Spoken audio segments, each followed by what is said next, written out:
वाहिगुरू जी का खालसा वाहिगुरू जी की फतेह। TV84 ਦੇ ਸਾਰੇ ਦਰਸ਼ਕਾਂ ਤੇ ਸਰੋਤਿਆਂ ਦਾ मैं अमरवीर सिंह अज इस प्रोग्राम ਦੇ ਵਿੱਚ ਤਹਿ ਦਿਲੋਂ ਸਵਾਗਤ ਕਰਦਾ।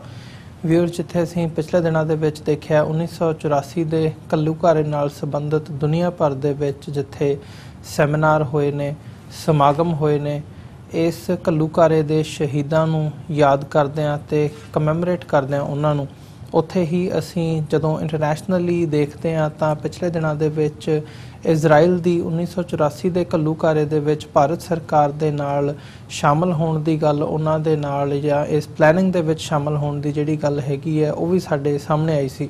ਸੋ ਬਰਤਾਨੀਆ ਦੀ ਜਿਹੜੀ ਇਨਵੋਲਵਮੈਂਟ ਸੀ 1984 ਦੇ ਹਮਲੇ ਦੇ ਵਿੱਚ ਜੋ ਦਰਬਾਰ ਸਾਹਿਬ ਤੇ ਭਾਰਤ ਦੀ ਫੌਜ ਦੇ ਵੱਲੋਂ ਕੀਤਾ ਗਿਆ ਸੀ ਉਹ ਪਹਿਲਾਂ ਤੋਂ ਹੀ ਜਗ ਜ਼ਾਹਰ ਹੈ। ਉਹਦੇ ਤੇ ਜਿਹੜੀਆਂ ਸਿੱਖ ਸੰਗਤਾਂ ਹੈਗੀਆਂ ਨੇ ਉਹਨਾਂ ਵੱਲੋਂ ਜਾਂਚ ਦੀ ਇਨਕੁਆਇਰੀ ਦੀ ਮੰਗ ਵੀ ਕੀਤੀ ਜਾ ਰਹੀ ਹੈ ਪਿਛਲੇ ਲੰਬੇ ਸਮੇਂ ਤੋਂ। ਇਸ ਦੇ ਉੱਤੇ ਅੱਜ ਇੱਕ ਨਵੀਂ ਡਿਵੈਲਪਮੈਂਟ ਸਾਹਮਣੇ ਆਈ ਹੈ। ਜਿਹੜੇ ਯੂਨਾਈਟਿਡ ਕਿੰਗਡਮ ਦੇ UK ਦੇ ਇੱਕ ਜੱਜ ਨੇ ਇਸ ਕੇਸ ਦੇ ਵਿੱਚ ਪੈਰਵਾਈ ਕਰਦਿਆਂ ਉਹਨਾਂ ਨੇ ਕਿਹਾ, ਆਰਡਰ ਕੀਤਾ ਐਡਮਿਨਿਸਟ੍ਰੇਸ਼ਨ ਨੂੰ ਕਿ ਤੁਸੀਂ ਜਿਹੜੀਆਂ ਫਾਈਲਾਂ ਹੈਗੀਆਂ ਨੇ ਉਹਨਾਂ ਨੂੰ ਜਨਤਕ ਕਰੋ ਤਾਂ ਕਿ ਜਿਹੜਾ ਇਸ ਸੰਬੰਧੀ ਇਸ ਘੱਲੂਘਾਰੇ ਦੇ ਵਿੱਚ ਇਸ ਅਟੈਕ ਦੇ ਵਿੱਚ ਬਰਤਾਨੀਆ ਦੀ ਕੀ ਸ਼ਮੂਲੀਅਤ ਸੀ ਉਹਦਾ ਜਿਹੜਾ ਸੱਚ ਹੈਗਾ ਉਹ ਸਾਰਿਆਂ ਦੇ ਸਾਹਮਣੇ ਆ ਸਕੇ। ਸੋ ਓਵਰਆਲ ਜਿੱਥੇ ਅਸੀਂ ਅੱਜ ਦੀ ਗੱਲਬਾਤ ਦੀ ਸ਼ੁਰੂਆਤ ਇਸ ਨਵੀਂ ਡਿਵੈਲਪਮੈਂਟ ਤੋਂ ਕਰਾਂਗੇ ਉੱਥੇ ਹੀ 1984 ਦੇ ਘੱਲੂਘਾਰੇ ਸੰਬੰਧੀ ਜਿੱਥੇ 34ਵੀਂ ਜਿਹੜੀ ਇਹ ਵਰ੍ਹੇਗੰਢ ਹੈਗੀ ਹੈ ਸਿੱਖ ਕੌਮ ਨੇ ਮਨਾਈ ਹੈ, ਜਿਹੜੀਆਂ ਸ਼ਹਾਦਤਾਂ ਹੋਈਆਂ ਸੀ ਉਹ ਸ਼ਹੀਦਾਂ ਨੂੰ ਸਿੱਖ ਕੌਮ ਨੇ ਯਾਦ ਕੀਤਾ ਇਸ ਮੌਕੇ 'ਤੇ। ਆਉਣ ਵਾਲੇ ਸਾਲ ਦੇ ਵਿੱਚ ਜਾਂ ਆਉਣ ਵਾਲੇ ਸਮੇਂ ਦੇ ਵਿੱਚ ਇਹਦੇ ਤੋਂ ਅੱਗੇ ਵੱਧ ਕੇ ਸਿੱਖ ਕੌਮ ਕੀ ਕਰ ਸਕਦੀ ਹੈ ਇਹਦੇ 'ਤੇ ਵੀ ਅੱਜ ਅਸੀਂ ਵਿਚਾਰ ਚਰਚਾ ਕਰਾਂਗੇ। ਇਹ ਸਾਰੀ ਗੱਲਬਾਤ ਦੇ ਲਈ ਅੱਜ ਸਾਡੇ ਨਾਲ ਟੋਰਾਂਟੋ ਤੋਂ ਮੀਡੀਆ ਪਰਸਨੈਲਿਟੀ ਸਰਦਾਰ ਹਰਪ੍ਰੀਤ ਸਿੰਘ ਫੋਨ ਲਾਈਨ 'ਤੇ ਬਣੇ ਹੋਏ ਨੇ। ਆਓ ਉਹਨਾਂ ਨਾਲ ਮਿਲ ਕੇ ਅੱਜ ਦੀ ਵਿਚਾਰ ਚਰਚਾ ਦੀ ਸ਼ੁਰੂਆਤ ਕਰਦੇ ਹਾਂ। ਹਾਂਜੀ ਹਰਪ੍ਰੀਤ ਸਿੰਘ ਜੀ, ਤੁਹਾਡਾ ਸਵਾਗਤ ਹੈ ਜੀ। ਵਾਹਿਗੁਰੂ ਜੀ ਕਾ ਖਾਲਸਾ ਵਾਹਿਗੁਰੂ ਜੀ ਕੀ ਫਤਿਹ। ਹਾਂਜੀ ਵੀਰ ਜੀ, ਵਾਹਿਗੁਰੂ ਜੀ ਕਾ ਖਾਲਸਾ ਵਾਹਿਗੁਰੂ ਜੀ ਕੀ ਫਤਿਹ ਤੁਹਾਨੂੰ ਵੀ ਔਰ ਜਿੰਨੇ ਸਾਡੇ ਸਰੋਤੇ ਨੇ ਜਾਂ ਦਰਸ਼ਕ ਨੇ ਜਿਹੜੇ TV84 ਨੂੰ ਦੇਖ ਰਹੇ ਨੇ ਆਪਣੇ ਆਪਣੇ ਸਾਧਨਾਂ ਦੁਆਰਾ, ਆਪਣੇ ਆਪਣੇ ਮਾਧਿਅਮਾਂ ਦੁਆਰਾ, ਸਭ ਨੂੰ ਵਾਹਿਗੁਰੂ ਜੀ ਕਾ ਖਾਲਸਾ ਵਾਹਿਗੁਰੂ ਜੀ ਕੀ ਫਤਿਹ। ਹਰਪ੍ਰੀਤ ਸਿੰਘ ਜੀ, ਜਿਹੜੀ ਇਹ ਨਵੀਂ ਡਿਵੈਲਪਮੈਂਟ UK ਤੋਂ ਸਾਹਮਣੇ ਆਈ ਹੈ ਇਸ ਬਾਰੇ ਕੀ ਕਹਿਣਾ ਚਾਹੋਗੇ? ਤੁਹਾਨੂੰ ਲੱਗਦਾ ਵੀ ਜਿਹੜਾ UK ਦਾ ਰੋਲ ਹੈਗਾ ਇਸ ਸਾਰੇ ਅਟੈਕ ਦੇ ਵਿੱਚ ਉਹ ਸਿੱਖ ਕੌਮ ਦੇ ਸਾਹਮਣੇ ਆ ਸਕੇਗਾ ਆਉਣ ਵਾਲੇ ਸਮੇਂ ਦੇ ਵਿੱਚ? ਹਾਂਜੀ ਵੀਰ ਜੀ, ਦੋ ਤਿੰਨ ਚੀਜ਼ਾਂ ਨੇ ਜੀ। ਇੱਕ ਚੀਜ਼ ਇਹ ਹੈਗੀ ਆ ਉਹਨਾਂ ਲੋਕਾਂ ਦੇ ਲਈ ਜਿਹੜੇ ਗੁਲਾਮ ਹੁੰਦੇ ਨੇ, ਇੱਕ ਉਹਨਾਂ ਲੋਕਾਂ ਦੇ ਲਈ ਜਿਹੜੇ ਰਾਜ ਕਰਦੇ ਹੁੰਦੇ ਨੇ, ਤੇ ਇੱਕ ਉਹਨਾਂ ਲੋਕਾਂ ਦੇ ਲਈ ਵੀ ਜਿਹੜੇ ਜ਼ਾਲਮ ਹੁੰਦੇ ਨੇ। ਉਹਨਾਂ ਸਾਰਿਆਂ ਦੇ ਲਈ ਜਿਹੜੀਆਂ ਇਹ ਚੀਜ਼ਾਂ ਨੇ ਜਿਹੜੀਆਂ ਵਰਤਮਾਨ ਦੇ ਵਿੱਚ ਵਾਪਰਦੀਆਂ ਨੇ, ਜਿਨ੍ਹਾਂ ਚੀਜ਼ਾਂ ਨੇ ਭਵਿੱਖ ਨੂੰ ਰਚਨਾਉਣਾ ਹੁੰਦਾ ਔਰ ਕਿਸ ਚੀਜ਼ ਦੇ ਨਾਲ ਰਚਨਾਉਣਾ ਹੁੰਦਾ, ਜਿਹੜੀਆਂ ਸਾਡੀ ਹਿਸਟਰੀ ਆ, ਜਿਹੜਾ ਸਾਡਾ ਪਾਸਟ, ਜਿਹੜਾ ਸਾਡਾ ਭੂਤਕਾਲ, ਉਹਦੇ ਵਿੱਚ ਜਿਹੜੇ ਵਾਪਰੇ ਹੋਏ ਦੁਖਾਂਤ ਹੁੰਦੇ ਨੇ ਜਾਂ ਸਾਕੇ ਹੁੰਦੇ ਨੇ, ਜਾਂ ਆਪਾਂ ਇਹ ਕਹਿ ਦਿਓ ਵੀ ਕਿ ਕੋਈ ਵੀ ਜਿਹੜੀ ਘਟਨਾ ਜਾਂ ਦੁਰਘਟਨਾ ਵਾਪਰਦੀ ਆ ਪਾਸਟ ਦੇ ਵਿੱਚ, ਉਹਦੇ ਤੋਂ ਅਸੀਂ ਲਾਈਟ ਲੈ ਕੇ ਆਪਣਾ ਉਹਦੇ ਤੇ ਰੋਸ਼ਨੀ ਲੈ ਕੇ ਅਸੀਂ ਆਪਣਾ ਭਵਿੱਖ ਜਿਹੜਾ ਰਚਨਾਉਣਾ ਹੁੰਦਾ ਜੀ। ਹੁਣ ਗੁਲਾਮਾਂ ਦੇ ਲਈ ਇਹ ਕਿਵੇਂ ਆ? ਦੇਖੋ, ਗੁਲਾਮ ਸਿੱਖ ਇਹ ਨਹੀਂ ਹੈਗਾ ਕਿ ਹਿੰਦੂ ਦਾ ਗੁਲਾਮ ਹੈ। ਅੱਜ ਸਿੱਖ ਜਿਹੜਾ ਸੀਗਾ ਉਹ ਬ੍ਰਿਟਿਸ਼ ਲੋਕਾਂ ਦਾ ਵੀ ਗੁਲਾਮ ਰਿਹਾ। ਜਿੰਨੀ ਦੇਰ ਤੱਕ ਬ੍ਰਿਟਿਸ਼ ਲੋਕਾਂ ਨੂੰ ਸਿੱਖਾਂ ਦੀ ਬਹਾਦਰੀ ਦੀ ਲੋੜ ਸੀ, ਉਹਨਾਂ ਨੇ ਸਿੱਖਾਂ ਨੂੰ ਚਾਹੇ 1857 ਦੀ ਗਦਰੀ ਹੋਵੇ ਉਹਨੂੰ ਕੁਚਲਣ ਦੇ ਲਈ, ਚਾਹੇ ਜਿਹੜੇ ਸਾਰਾਗੜੀ ਦੇ ਸਾਕੇ ਹੋਏ ਨੇ, ਚਾਹੇ ਵਰਲਡ ਵਾਰਾਂ ਹੋਈਆਂ ਨੇ, 2 ਵਰਲਡ ਵਾਰਾਂ ਹੋਈਆਂ ਨੇ, ਪਰ ਉਹਨਾਂ ਦੇ ਵਿੱਚੋਂ ਤੁਸੀਂ ਦੇਖੋ ਵੀ ਸਾਨੂੰ ਇਹ ਕੀ ਮਿਲਿਆ। ਦੇਖੋ, ਕਿਸੇ ਨੂੰ ਵਿਕਟੋਰੀਆ ਕ੍ਰਾਸਿਸ ਮਿਲ ਜਾਣੇ, ਕਿਸੇ ਨੂੰ ਸ਼ੌਰਯ ਚੱਕਰ ਮਿਲ ਜਾਣੇ, ਕਿਸੇ ਨੂੰ ਵੀਰ ਚੱਕਰ ਮਿਲ ਜਾਣੇ, ਜਾਂ ਕਿਸੇ ਨੂੰ ਅੱਤ ਵਿਸ਼ਿਸ਼ਟ ਸੇਵਾ ਪਦਕ, ਪਰਮ ਵਿਸ਼ਿਸ਼ਟ ਸੇਵਾ ਪਦਕ ਮਿਲ ਜਾਣੇ। ਦੇਖੋ, ਬਹੁਤ ਇੱਕ ਸਸਤਾ ਸੌਦਾ।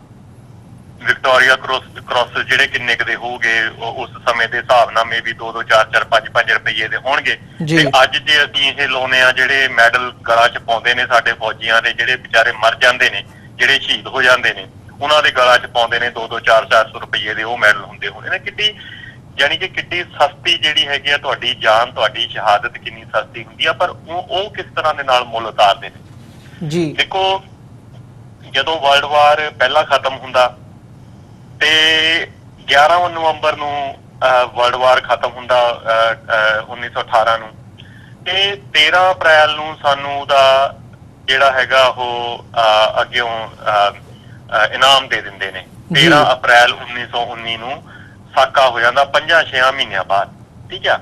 ਉਹ ਤੋਂ ਬਾਅਦ 1945 ਦੇ ਵਿੱਚ ਦੂਸਰੀ ਵਰਲਡ ਵਾਰ ਖਤਮ ਹੁੰਦੀ ਆ। 47 ਦੇ ਵਿੱਚ ਸਾਨੂੰ ਕੀ ਮਿਲਦਾ? ਕੋਈ ਨਹੀਂ ਮਿਲਦਾ। ਜਿੱਦਾਂ ਪੰਜਾਬੀ ਜੇ ਕਹਿਣਾ ਹੋਵੇ ਤੇ ਉਹਨਾਂ ਨੇ ਸਾਨੂੰ ਛਿੱਕੂ ਫੜਾਤਾ। ਕਾਹਦੇ ਲਈ? ਮੰਗਦੇ ਰਹੋ, ਕਦੀ ਇਨਸਾਫ ਮੰਗਦੇ ਰਹੋ, ਕਦੀ ਤੁਸੀਂ ਆਪਣੀ ਆਰਥਿਕਤਾ ਮੰਗਦੇ ਰਹੋ, ਕਦੀ ਤੁਸੀਂ ਉਹਨਾਂ ਤੋਂ ਆਪਣੀ ਬੋਲੀ ਦੇ ਬਾਰੇ ਸਤਿਕਾਰ ਮੰਗਦੇ ਰਹੋ। ਜਾਣੀ ਕਿ ਉਹਨੇ ਛਾਪਾ ਫੜਾਤਾ ਸਾਡੇ ਹੱਥ ਦੇ ਵਿੱਚ। ਪਰ ਜਦੋਂ ਸਾਨੂੰ ਜ਼ਰੂਰਤ ਪਈ ਸੀਗੀ ਤੇ ਸਾਡੇ 83,006 ਜਿਹੜੇ ਸਾਡੇ ਸਿੱਖ ਨੌਜਵਾਨ ਸੀਗੇ ਜਾਂ ਸਾਡੇ ਫੌਜੀ ਸੀ, ਉਹਨਾਂ 'ਚ ਨੌਜਵਾਨ ਵੀ ਸੀ, ਉਹਨਾਂ ਦੇ ਵਿੱਚ ਬਜ਼ੁਰਗ ਵੀ ਸੀ, ਉਹਨਾਂ ਨੇ ਆਪਣੀ ਤਨਦੇਹੀ ਦੇ ਨਾਲ ਆਪਣੀ ਜਾਨ ਤੱਕ ਵਾਰ ਕੇ ਕਿਸ ਚੀਜ਼ ਦੇ ਲਈ ਉਹਨਾਂ ਨੇ ਕੁਰਬਾਨੀਆਂ ਕੀਤੀਆਂ ਤਾਂ ਕਿ ਲੋਕੀ ਆਜ਼ਾਦ ਹੋ ਸਕਣ, ਜਿਸ ਆਜ਼ਾਦੀ ਦੇ ਨਾਲ ਸਾਡਾ ਸਿੱਖਾਂ ਦਾ ਦੂਰਾ ਵੀ ਕੋਈ ਵਾਸਤਾ ਨਹੀਂ ਸੀ ਹੈਗਾ। ਯੂਰਪ ਦੇ ਵਿੱਚ ਲੜਾਈ ਹੁੰਦੀ ਆ ਪਰ ਸਿੱਖ ਜਿਹੜੇ ਹੈਗੇ ਨੇ ਉਹ 83,006 ਜਿਹੜੀਆਂ ਜਾਨਾਂ ਨੇ ਸਿੱਖ ਫੌਜੀਆਂ ਦੀਆਂ ਜਾਨੀਆਂ, ਤੇ ਉਹਦੇ 'ਚ ਕੀ ਮਿਲਦਾ? ਸਾਨੂੰ ਕੋਈ ਹਾਸਲ ਨਹੀਂ ਹੁੰਦਾ। ਹੁਣ ਇਹ ਗੱਲ ਹੋ ਗਈ, ਜਿਹੜੇ ਲੋਕ ਗੁਲਾਮ ਨੇ ਉਹਨਾਂ ਨੂੰ ਇਹ ਗੱਲ ਸੋਚਣੀ ਚਾਹੀਦੀ ਆ, ਇਹ ਗੱਲ ਸਮਝ ਲੈਣੀ ਚਾਹੀਦੀ ਆ। ਜਦੋਂ ਤੁਸੀਂ ਗੁਲਾਮ ਹੋ, ਹਰੇਕ ਬੰਦਾ ਆਪਣੀ ਚੱਪਲ ਲਾ ਕੇ ਤੁਹਾਡੇ ਆਪਣੀ ਜੁੱਤੀ ਲਾ ਕੇ ਤੁਹਾਡੇ ਸਿਰ ਤੇ ਮਾਰਨ ਦੇ ਯਤਨ ਕਰਦਾ, ਠੀਕ ਹੈ। ਇਹ ਗੱਲ ਹੋ ਗਈ ਸਾਡੇ ਗੁਲਾਮਾਂ ਦੇ ਲਈ। ਹੁਣ ਉਹ ਲੋਕ ਜਿਹੜੇ ਰਾਜ ਕਰਦੇ ਹੁੰਦੇ ਨੇ, ਬ੍ਰਿਟਿਸ਼ ਉਦੋਂ ਵੀ ਰਾਜ ਕਰਦੇ ਸੀ, ਉਹ ਅੱਜ ਵੀ ਰਾਜ ਕਰਦੇ ਨੇ ਜੀ। ਤੇ ਉਹਨਾਂ ਦੇ ਕੋਲ ਕਿਸੇ ਦੇ ਨਾਲ ਵੀ ਉਹਨਾਂ ਦੀ ਭਿਆਲੀ ਨਹੀਂ ਹੁੰਦੀ, ਉਹਨਾਂ ਦੀ ਰਾਜ ਭਿਆਲੀ ਕਿਸੇ ਦੇ ਨਾਲ ਨਹੀਂ। ਉਹ ਕਿਸੇ ਨੂੰ ਜਵਾਬਦੇਹ ਨਹੀਂ ਹੁੰਦੇ। ਉਹਨਾਂ ਨੇ ਆਪਣੀ ਉਹ ਗੱਲ ਕਰਨੀ ਹੁੰਦੀ ਆ ਜੋ ਉਹਨਾਂ ਨੂੰ ਮਾਫਕ ਲੱਗਦੀ ਆ।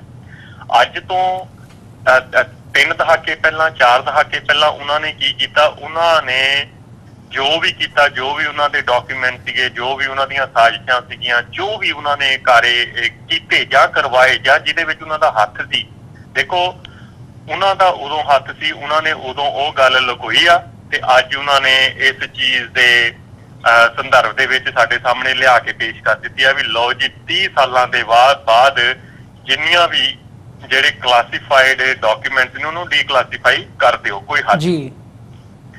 ਜਿਹੜੇ ਹੁੰਦੇ ਨੇ ਜ਼ਾਲਮ, ਉਹਨਾਂ ਨੂੰ ਵੀ ਇਹ ਗੱਲ ਸਮਝ ਲੈਣੀ ਚਾਹੀਦੀ ਆ ਵੀ ਠੀਕ ਆ 1 ਸਾਲ 5 ਸਾਲ 10 ਸਾਲ 2 ਦਹਾਕੇ ਤੁਸੀਂ ਲੁਕੋ ਲਓਗੇ ਕਿਸੇ ਗੱਲ ਨੂੰ।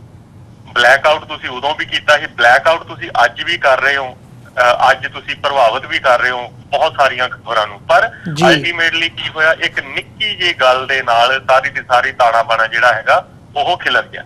ਹੁਣ 2014 ਦੇ ਵਿੱਚ ਇਹਨਾਂ ਨੇ ਕਿਉਂਕਿ 1984 ਦੀਆਂ ਜਿਹੜੀਆਂ ਕੁਛ ਇੱਕ ਡਾਕੂਮੈਂਟ ਸੀਗੇ ਉਹ ਡੀਕਲਾਸੀਫਾਈ ਕਰਨੇ ਸੀ, ਉਹ ਡੀਕਲਾਸੀਫਾਈ ਕੀਤੇ। ਉਹਨਾਂ ਦੇ ਵਿੱਚੋਂ ਗਲਤੀ ਦੇ ਨਾਲ ਕੁਝ ਡਾਕੂਮੈਂਟ ਜਿਹੜੇ ਨੇ ਉਹ ਡੀਕਲਾਸੀਫਾਈ ਦਸਤਾਵੇਜ਼ ਜਿਹੜੇ ਨੇ ਉਹ ਜਨਤਕ ਕਰ ਦਿੱਤੇ ਗਏ।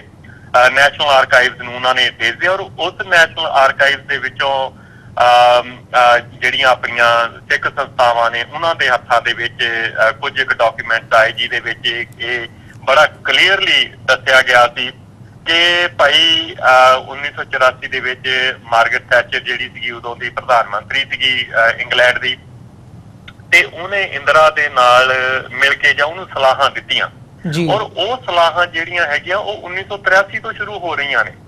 ਉਹਨਾਂ ਸਲਾਹਾਂ ਦੇ ਵਿੱਚ ਜਿੰਨੀਆਂ ਵੀ ਉਹ ਸਲਾਹਾਂ ਦੇ ਰਹੇ ਨੇ, ਚਾਹੇ ਕਿ ਉਹਨਾਂ ਦਾ ਜਿਹੜਾ ਅੰਬੈਸਡਰ ਸੀ ਉਹਨੇ ਇਹ ਗੱਲ ਕਹਿ ਦਿੱਤੀ ਸੀ ਵੀ 1983 ਦੇ ਵਿੱਚ ਜਦੋਂ ਅਜੇ ਕੋਈ ਇਹੋ ਜਿਹਾ ਰੌਲਾ ਨਹੀਂ ਸੀ ਕਿ ਦਰਬਾਰ ਸਾਹਿਬ ਦੇ ਵਿੱਚ ਜਿਹੜੀਆਂ ਸਿੱਖਾਂ ਦੀਆਂ ਜਾਂ ਸੰਤਾਂ ਦੀਆਂ ਜਿਹੜੀਆਂ ਗਤੀਵਿਧੀਆਂ ਸੀਗੀਆਂ ਉਹ ਚੱਲ ਰਹੀਆਂ ਸੀ। ਸੋ 1983 ਦੇ ਵਿੱਚ ਅੰਬੈਸਡਰ ਦੇ ਵੱਲੋਂ ਇਹ ਕਹਿ ਦਿੱਤਾ ਗਿਆ ਸੀਗਾ ਕਿ ਭਾਈ ਜੇ ਕੋਈ ਵੀ ਇਹੋ ਜਿਹੀ ਕਾਰਵਾਈ ਕੀਤੀ ਤੇ ਬਹੁਤ ਉਹ ਖੂਨੀ ਜੰਗ ਵਾਂਗ ਜਿਹੜੀ ਸਾਡੇ ਉਹ ਸਾਹਮਣੇ ਆਏਗੀ। ਪਰ ਉਹ ਤੋਂ ਬਾਅਦ ਵੀ ਜਿਹੜਾ ਸਪੈਸ਼ਲ 에ਅਰਫੋਰਸ ਸਰਵਿਸਿਜ਼ ਦੇ ਬੰਦੇ ਨੇ ਉਹਨਾਂ ਨੇ ਭਾਰਤ ਦੇ ਵਿੱਚ ਜਾ ਕੇ ਜਾਂ ਹਿੰਦੁਸਤਾਨ ਦੇ ਵਿੱਚ ਜਾ ਕੇ ਉਹਨਾਂ ਦੀ ਫੌਜ ਨੂੰ ਆਪਣੇ ਜਿਹੜੇ ਨੇ ਉਹ ਸੁਝਾਅ ਦਿੱਤੇ। ਔਰ ਇਹ ਵੀ ਗੱਲ ਬੜੀ ਜ਼ਿਕਰਯੋਗ ਹੈ ਇੱਥੇ ਕਿ ਜਦੋਂ ਜਿਸ ਸ਼ਾਮ ਨੂੰ ਜਿਹੜਾ ਉਹ ਵਾਪਸ ਜਾਂਦਾ ਹੈਗਾ SAS ਦਾ ਆਫਿਸਰ, ਉਦੋਂ ਤੋਂ ਹੀ ਜਿਹੜੀਆਂ ਸਿੱਖਾਂ ਦੇ ਨਾਲ ਰਾਬਤੇ ਨੇ ਉਹ ਬੰਦ ਹੋ ਜਾਂਦੇ ਨੇ, ਯਾਨੀ ਕਿ ਜਿਹੜੀਆਂ ਗੱਲ ਕਰਨ ਦੀਆਂ ਜਾਂ ਜਿਹੜੀਆਂ ਕੋਸ਼ਿਸ਼ਾਂ ਚੱਲ ਰਹੀਆਂ ਸੀ ਉਹ ਬੰਦ ਕਰ ਦਿੱਤੀਆਂ ਜਾਂਦੀਆਂ। ਸੋ ਇਹ ਸਾਰੀਆਂ ਗੱਲਾਂ ਜਿਹੜੀਆਂ ਹੈਗੀਆਂ ਨੇ ਉਹਨਾਂ ਦਸਤਾਵੇਜ਼ਾਂ ਦੇ ਵਿੱਚ, ਖਾਸ ਤੌਰ ਦੇ ਉੱਤੇ ਉਹ ਦਸਤਾਵੇਜ਼ ਜਾਂ ਉਹ ਜਿਹੜੀ ਕਿਤਾਬ ਜਿਹੜੀ ਮਿਸਟਰ ਫਿਲ ਮਿਲਰ ਨੇ ਜਿਹੜੀ ਲਿਖਣੀ ਸੀਗੀ ਜਾਂ ਲਿਖੀ ਆ, ਉਹਦੇ ਵਿੱਚ ਇਹ ਸਾਰੀਆਂ ਚੀਜ਼ਾਂ ਦਰਜ ਕੀਤੀਆਂ। ਔਰ ਹੁਣ ਜਿਹੜੀ ਅਗਲੀ ਕਾਰਵਾਈ ਆ ਉਹ ਵੀ ਫਿਲ ਮਿਲਰ ਦੇ ਕਹੇ ਤੇ, ਜਿਹੜਾ ਕਿ ਇੱਕ ਜਰਨਲਿਸਟ ਆ ਜਿਹੜਾ ਇਹ ਕਿਤਾਬ ਲਿਖ ਰਿਹਾ ਔਰ ਕਾਫੀ ਹਿੱਸਾ ਜਿਹੜਾ ਉਹਨਾਂ ਨੇ ਕਿਤਾਬ ਦਾ ਉਹ ਲਿਖਿਆ ਵੀ ਆ, ਪਰ ਹੁਣ ਉਹ ਇਹ ਕਹਿ ਰਹੇ ਨੇ ਕਿ ਜਿਹੜੀ ਫਰੀडम ਆਫ ਇਨਫੋਰਮੇਸ਼ਨ ਦੇ ਤਹਿਤ ਜਿੰਨੀਆਂ ਵੀ ਤੁਸੀਂ ਡੀਕਲਾਸੀਫਾਈ ਨਹੀਂ ਕੀਤੀਆਂ, ਇਹ ਕਹਿ ਕੇ ਕਿ ਇਹਦੇ ਨਾਲ ਭਾਰਤ ਦੇ ਤੇ ਇੰਗਲੈਂਡ ਦੇ ਜਿਹੜੇ ਸੰਬੰਧ ਨੇ ਉਹ ਖਰਾਬ ਹੋਣਗੇ, ਉਹਨੇ ਇਹ ਗੱਲ ਕੋਰਟ ਦੇ ਵਿੱਚ ਲੈ ਕੇ ਆਂਦੀ ਆ ਕਿ ਭਾਈ ਉਹ ਚੀਜ਼ਾਂ ਵੀ ਜਿਹੜੀਆਂ ਨੇ ਉਹ ਡੀਕਲਾਸੀਫਾਈ ਕੀਤੀਆਂ ਜਾਣ ਤਾਂ ਕਿ ਜਿਹੜਾ ਅਸਲੀਅਤ ਹੈ, ਜਿਹੜਾ ਸੱਚ ਹੈਗਾ ਉਹ ਸਾਡੇ ਸਾਹਮਣੇ ਆ ਸਕੇ। ਹੁਣ